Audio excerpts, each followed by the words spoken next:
Hello everybody, welcome to divinely guided 7777। कैसे हैं आप सब लोग। मैं आ गई हूँ एक और फ्रेश रीडिंग के साथ, और आज मैं आपके रिलेशनशिप की करंट एनर्जी चेक कर रही हूँ। मैं आपके पर्सन की या मैं आपकी करंट एनर्जी चेक नहीं कर रही, मैं आपके और आपके पर्सन के रिलेशनशिप की एनर्जी चेक कर रही हूँ कि आप दोनों के दरमियान जो कुछ भी चल रहा है उसमें क्या एनर्जी क्रिएट हो रही है। ये टाइमलेस जेंडर और कलेक्टिव रीडिंग होगी। जब कभी भी आपकी नज़र से गुजरेगी आपका उस वक्त का मैसेज होगा। आज मैं बहुत दिनों बाद तकरीबन रमज़ान में सुबह रीडिंग अपलोड कर रही हूँ, बिकॉज़ लकीली आज मुझे ऑफ मिल गया था। तो and I am available for private reading only for 2 days, that means Saturday and Sunday. तो मैं कोशिश करूँगी कि मैं इस रीडिंग को जल्दी अपलोड कर दूँ, ताकि जो लोग प्राइवेट रीडिंग लेना चाहते हैं वो प्राइवेट रीडिंग सिर्फ संडे और सैटरडे को ले सकते हैं, क्योंकि कल से फिर मेरा रूटीन जो है वो फिर से वही, मंडे से वही हो जाएगा जैम पैक, बिकॉज़ काम पर जाना होता है। लेट्स सी आपके और आपके पर्सन के रिलेशनशिप की एनर्जी क्या है। आपके और आपके पर्सन के रिलेशनशिप की एनर्जी इस वक्त क्या है। Balance number 11, obstacles, partnership and alliance, rejoice in celebration. All right.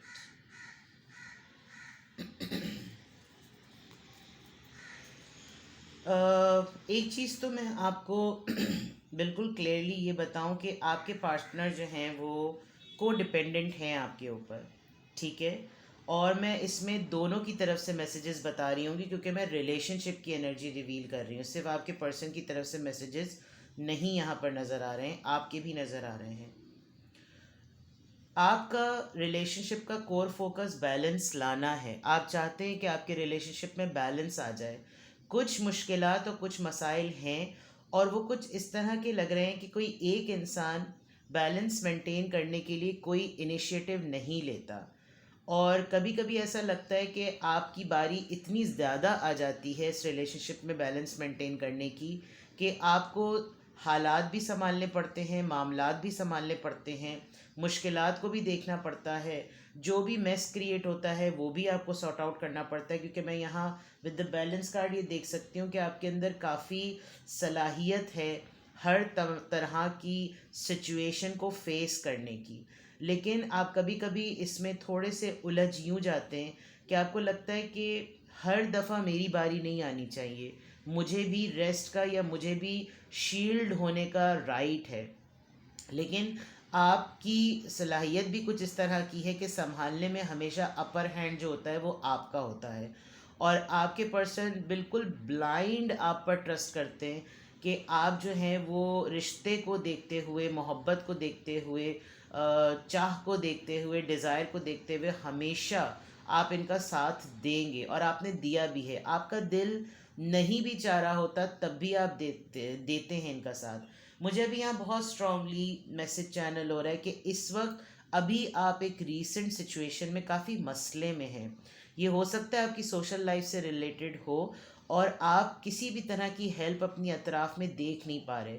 आपको आसानी से वो रास्ता पार करना कम, लेकिन आपको उसके बीच में जो खाई है, उसके बीच के जो नुकसानात हैं, यानी प्रॉज एंड कॉन्स की जो बात की जाए, उसमें आपको कॉन्स एक बहुत ख़तरनाक लेवल के नज़र आ रहे हैं, और आप बहुत अकेले से हुए हुए हैं।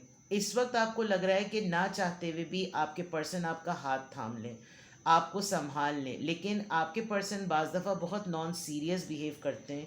वो हमेशा सीरियस बात को भी बहुत लाइट एनर्जी में, बहुत लाइट वे में लेते हैं। लेकिन अगर मैं रिलेशनशिप के पॉइंट ऑफ व्यू से देखूं, तो आपके पर्सन का ये सेट बिलीफ है कि हमें ज़्यादातर अपने रिलेशनशिप में मेलो ड्रामा नहीं रखना चाहिए, हमें बहुत सारी चीज़ों को इंटेंस नहीं करना चाहिए, हमें अननेसेसरीली अपने रिलेशनशिप को कॉम्प्लेक्स नहीं बनाना चाहिए। हल्ला गुल्ला करो, इन्जॉय करो, दोस्तों के साथ हैंग आउट करो, ख़ुद भी अपनी स्पेस रखो, मुझे भी अपनी स्पेस रखने दो। तुम्हारी दोस्तें मेरी दोस्तें, मेरे दोस्त तुम्हारे दोस्त, जो कि आपके लिए शायद ये गैर मुनासिब सी बात है। इस वक्त आपके पर्सन इस रिलेशनशिप में रहते हुए बहुत हद तक चाह रहे हैं कि वो पार्टी करें, हैंग आउट करें, हल्ला गुल्ला करें, इंजॉय करें, बहुत कुछ आपके साथ फ़न करें, और आपके फ्रेंड्स को भी पार्टी थ्रो करें, उसमें सब लोग आएँ, और कोई ना कोई ऐसा प्रोजेक्ट या कोई ना कोई, आप लोग कॉलीग्स भी हो सकते हैं, बिकॉज यहाँ ये ऑफिशियल कार्ड है एक तरीके से, पार्टनरशिप एंड अलायंसेस, यानी कि हो सकता है कि आपके पर्सन आपके साथ कोई प्रोजेक्ट पे भी मिल के काम करें, आपको बूस्ट करें, और आपके लिए ही बड़ा चैलेंजिंग हो रहा है बिकॉज आपके शायद कुछ चीज़ों में, जब कभी भी आप दोनों ने मिल के काम शुरू किया है, आपको ज़रा एक्स्ट्रा उसमें अपनी इनपुट डालनी पड़ी, इन्वेस्टमेंट डालनी पड़ी, एफर्ट डालनी पड़ी, और जो चैलेंजेस वाली बात थी वो आपको फेस करनी पड़ती है।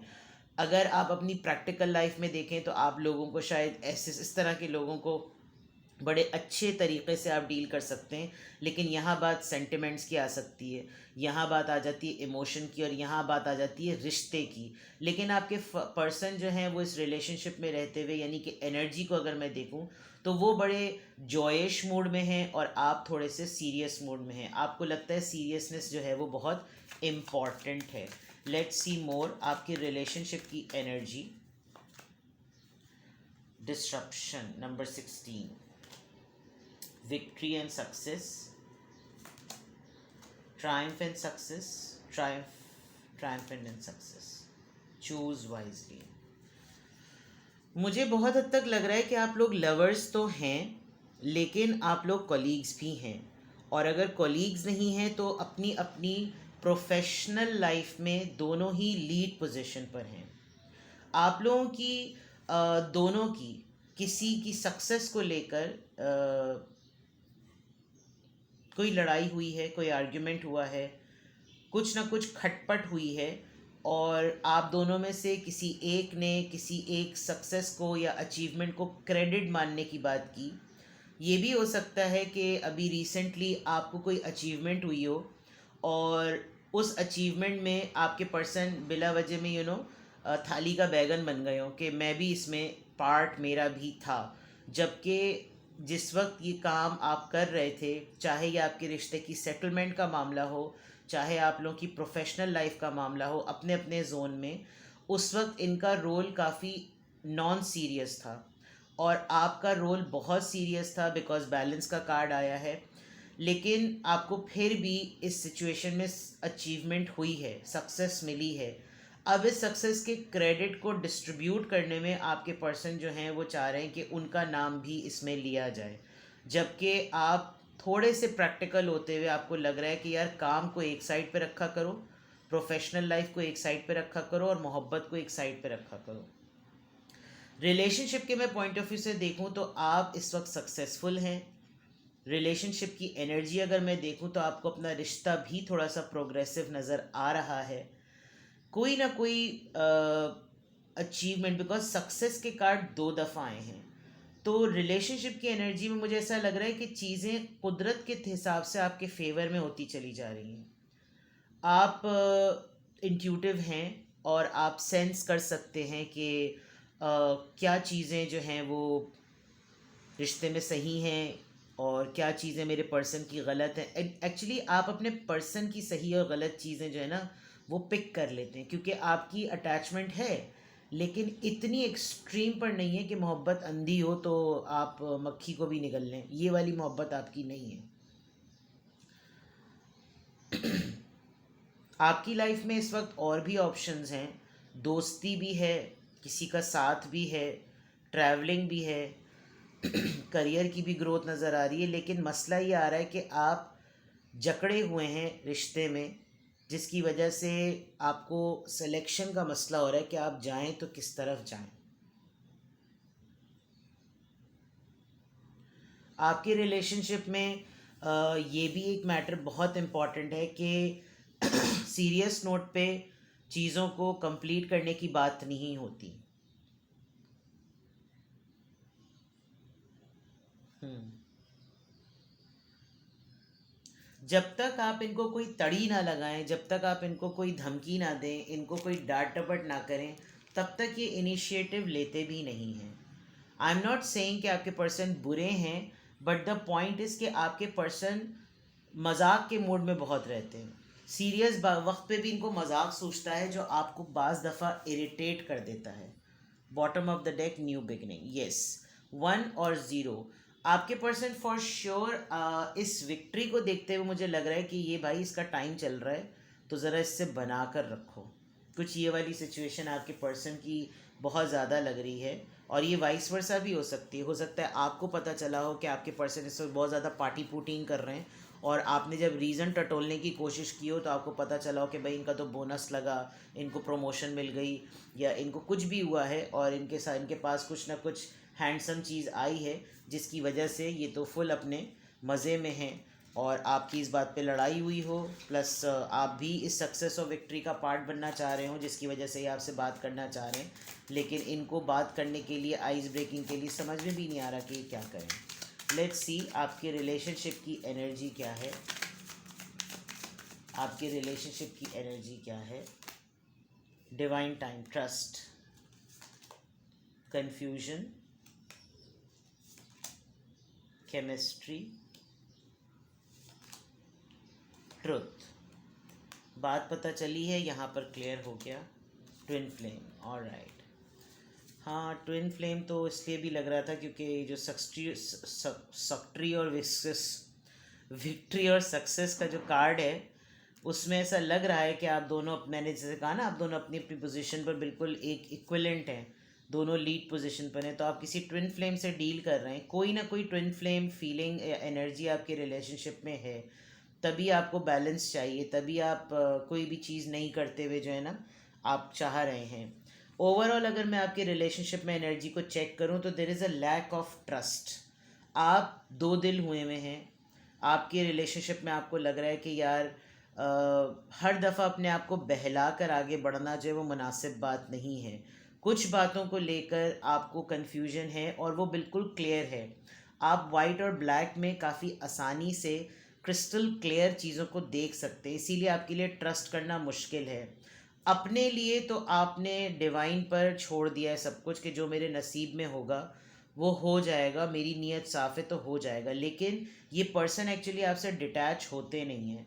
डिटैच ना होने की वजह से आप इनसे सीरियस नोट पे बात करना चाहते हैं, जिसको डिस्कशन कहते हैं, और ये जो है हमेशा एक लाइट एनर्जी में रहते हैं, जिसकी वजह से आप लोग की केमिस्ट्री का ब्लेंड जो है वो बैलेंस नहीं होता। फॉर एग्ज़ाम्पल, ये बहुत प्लेफुल एनर्जी में है और आप बहुत ही सीरियस हैं, लेकिन कर आप लोग कोई तीसरा अटेम्प्ट रहे हैं, जिसकी वजह से ब्लेंडिंग नहीं हो पाती, जिसकी वजह से केमिस्ट्री बन नहीं पाती। पैशन का फुल फ्लेज यूजेज जो है वो मीटअप टाइम्स पे नहीं हो पाता। तो ये बहुत चीज़ें, क्योंकि आपके पुराने कुछ डिस्कशंस कंप्लीट नहीं हुए हैं। आप क्लैरिटी चाहते हैं। आपके पर्सन वही वाली बात, वो आपको इंटेंस रहने के लिए मना कर रहे हैं, वो आपको कॉम्प्लेक्स रहने के लिए मना कर रहे हैं। वो समझते होंगे कि भाई ये तुम्हारे दिमाग का फतूर है, पता नहीं तुमने क्यों इतनी सारी बातें सोच रखी हैं, ऐसा कुछ भी नहीं है। और कभी कभी ये एनर्जी आपकी खुद की भी होती होगी, इसी वजह से आप लोग ट्विन फ्लेम हैं। जब आपके पर्सन सीरियस होते होंगे तो उस वक्त आपको लगता होगा कि नहीं, तुमने उस वक्त मुझसे इस तरह बात नहीं की थी, तो अब मैं भी तुम्हें जवाब नहीं दूंगी या नहीं दूंगा। और इसी वजह से आप लोगों के राइट टाइमिंग्स पर रॉन्ग डिसीजन और रॉन्ग टाइमिंग्स पर राइट डिसीजन की एक्सपेक्टेशन हो रही होती है। फेमिनिन, आप मेल भी हो, इवन देन आपकी फेमिनिन एनर्जी बहुत एक्टिव है, जो कि बैलेंस चाहती है, जो कि सेंटिमेंट्स की सेटलमेंट चाहती है, जो इमोशंस की स्टेबिलिटी चाहती है, जो कि पैशन अगर हो तो वो बिल्कुल फेमिनिन वे में जो है वो सिक्योरिटी, बिकॉज फेमिनिन एनर्जी बहुत सॉफ्ट एनर्जी होती है, और उसके अंदर एक वाइल्ड अटेम्प्ट तभी आता है जब उसकी नीड्स पूरी नहीं हो रही होती। तो फेमिनिन एनर्जी को देखते हुए, चाहे आप मेल हो या फीमेल, आपकी वो एनर्जी डिवाइन फेमिनिन आपकी एक्टिवेट हुई हुई है यहाँ पर। बिल्कुल डिसेप्शन, कोई ना कोई चीज़ आपने ज़रूर, ये ट्रुथ के कार्ड से भी लग रहा था मुझे, आपने कुछ ना कुछ तो नोटिस किया है, आपको कुछ ना कुछ पता चला है कि आपके पर्सन नॉट इन टर्म्स के आपके रिलेशनशिप में रहते हुए आपको धोखा दे रहे थे, लेकिन वो कुछ उन चीज़ों में ज़रूर थे जो कि उनकी आदतें हैं, और वो उस पर इतने ज़्यादा टेम्प्टेड हैं कि वो कंट्रोल ही नहीं कर सकते, वो कैसे अपने आप को काबू करें इन चीज़ों के ऊपर। तो रिलेशनशिप की तो ओवरऑल एनर्जी इसी तरह की लग रही है। लेट्स सी यहाँ से क्या आंसर आते हैं आपकी रिलेशनशिप की energy.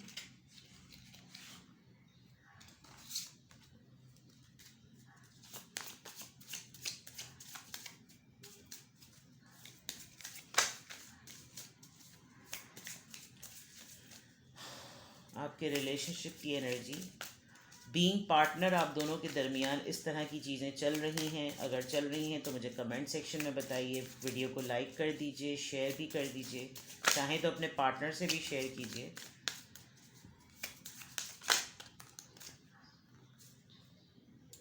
Love language affirmations, loving words hold great power. Communication का तो लग भी रहा था। Disguise, some elements of this relationship are hidden. Deception की बात भी आई है। Responsibilities, romance interrupted, duties come first. Real feelings, you share true romantic feelings worth exploring. मुझे ऐसा लग रहा है कि आपको बहुत ज़बरदस्ती इनके साथ एट टाइम्स लव मेकिंग करनी पड़ती है, क्योंकि वही वाली बात कि आपके पुराने मामलात ही अभी तक सेटल नहीं हुए हैं, जिसकी वजह से आपको फोर्स लगता है। आप ये बहुत प्लेफुल एनर्जी में हैं, आप बहुत ही सीरियस पर्सन हैं, तो आप इनको रोकते भी होंगे तो उस वक्त इनको काम याद आ जाता होगा, ये आपको रोकते होंगे तो आपको दूसरे काम याद आ जाते होंगे। बहुत ज़रूरत पड़ रही है कि आप अपने रिलेशनशिप के अंदर कुछ इस तरह की कन्वर्सेशन ऐड करें ताकि आप दोनों को एक दूसरे की वर्थ का आइडिया हो। हर वक्त एक दूसरे के लिए ऐसी सिचुएशन में अवेलेबल रहना जहां माइंड और सोल मिल नहीं पा रहा होता, तो वहाँ पर प्रॉब्लम होती है। मैं बहुत क्लियर यहाँ पर देख पा रही हूँ कि आपको डाउट्स हैं, आपको अपने पर्सन पर डाउट्स हैं। या तो आपके पर्सन आपको डिसेप्टिव समझते हैं या आप इनको डिसेप्टिव समझते हैं। आपको लगता है कि ये फेक हैं, ये कहीं ना कोई चीज़ अपने चेहरे पर ऐसी चढ़ाए हुए हैं और ये मुझे एक्चुअली नहीं बता रहे हैं कि इनकी लाइफ में क्या चल रहा है। ये काम के वक्त मोहब्बत और मोहब्बत के वक्त काम की बात जो है ये समझ में नहीं आ रही, और आपको बहुत फोर्सफुली इनके साथ लव मेकिंग और मेटिंग करनी पड़ रही है, जो कि आप नहीं चाहते। बिकॉज आप चाहते हैं कि पहले क्लैरिटी हो, पहले तमाम चीज़ें ठीक हों और फिर हम आगे की तरफ बढ़ें। तो आपके रिलेशनशिप में आजकल ये चल रहा है, और अगर वाकई ऐसी सिचुएशन चल रही है तो आप मुझे कमेंट सेक्शन में बताएं। वीडियो को लाइक कीजिएगा, सब्सक्राइब कर दीजिएगा चैनल को, और अगर आप नए हैं तो अभी बेल नोटिफिकेशन दबा दीजिए ताकि आपको मेरी रीडिंग्स मिलें। दूसरी बात मैं दोबारा रिपीट कर दूं कि मैं 2 दिन के लिए, सैटरडे और संडे के लिए, सिर्फ सैटरडे और संडे के लिए प्राइवेट रीडिंग्स के लिए अवेलेबल हूँ। मैं इस रीडिंग को मॉर्निंग में इसीलिए अपलोड कर रही हूँ कि जितने लोग भी हैं अगर वो रीडिंग लेना चाहते हैं तो वो सिर्फ सैटरडे संडे को ले reading. Otherwise Monday onwards I won't be able to provide you the private readings. All right, thank you so much, bye bye.